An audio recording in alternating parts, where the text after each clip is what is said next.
সকালে ঘুম থেকে উঠেই চলে গিয়েছিলাম পাঁচভাই রেস্টুরেন্টে। খুব নাম শুনেছি পাঁচভাই রেস্টুরেন্টের। আপনারা এতক্ষণ নিশ্চয়ই বুঝে গিয়েছেন আমরা কোথায় আছি। হ্যাঁ, ঠিক ধরেছেন, আমরা সিলেট শহরে আছি। আমরা আজ দুদিন হতে যাচ্ছে আমরা সিলেটে আছি। আজ আমাদের ইচ্ছে আছে সিলেটের পর্যটন শহরগুলোতে একটু ঘুরে বেড়ানো। আর তার উদ্দেশ্যেই সকালে দ্রুত উঠেই আমরা নাস্তাটা সেরে নিচ্ছিলাম। তাই আমরা চলে গিয়েছিলাম পাঁচভাই রেস্টুরেন্টে। পাঁচভাই রেস্টুরেন্টে গিয়ে সকালের নাস্তাটা সারছিলাম। সকালের নাস্তায় ছিল পরোটা, ডাল আর সবজি আর কলিজা ভুনা। তারপর আমরা আমাদের নাস্তাটা দ্রুত সেরে নিয়েছিলাম। সেরে চাটা পান করে আমরা সোজা একটু হাঁটা শুরু করেছিলাম। হাঁটতে হাঁটতে একটু সামনে গেলেই পাঁচভাই রেস্টুরেন্টের থেকে একটু সামনে গিয়েই আমরা সালমান শাহর বাড়ি দেখতে পাই। আমরা সেখানে চলে গিয়েছিলাম সালমান শাহর বাড়িতে।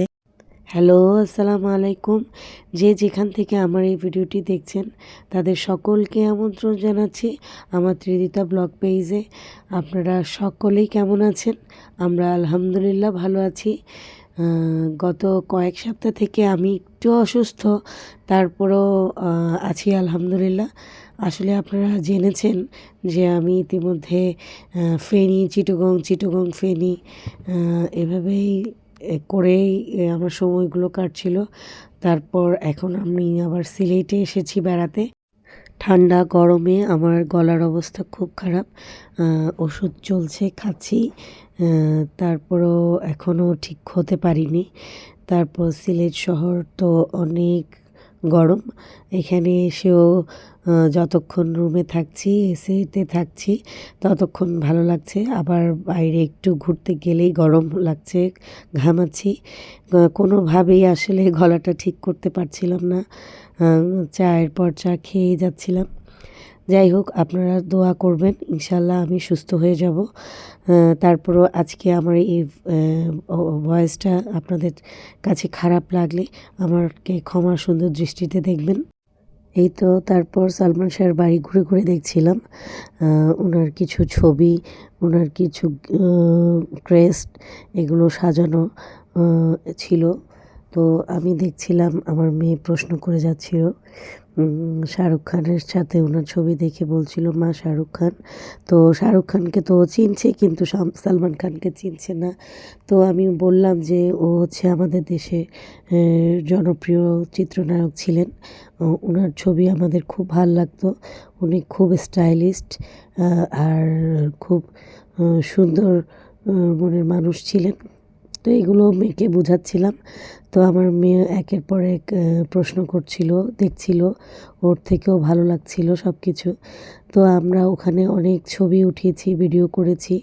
করার পর তারপর আমরা সোজা চলে গিয়েছিলাম জাফলংয়ে।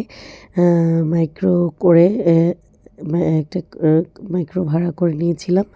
তো সোজা সেখানে যেতে যেতে কিছু পাহাড়, ইন্ডিয়ার বর্ডার এগুলো তুলে নিয়েছিলাম আমার ভিডিওতে।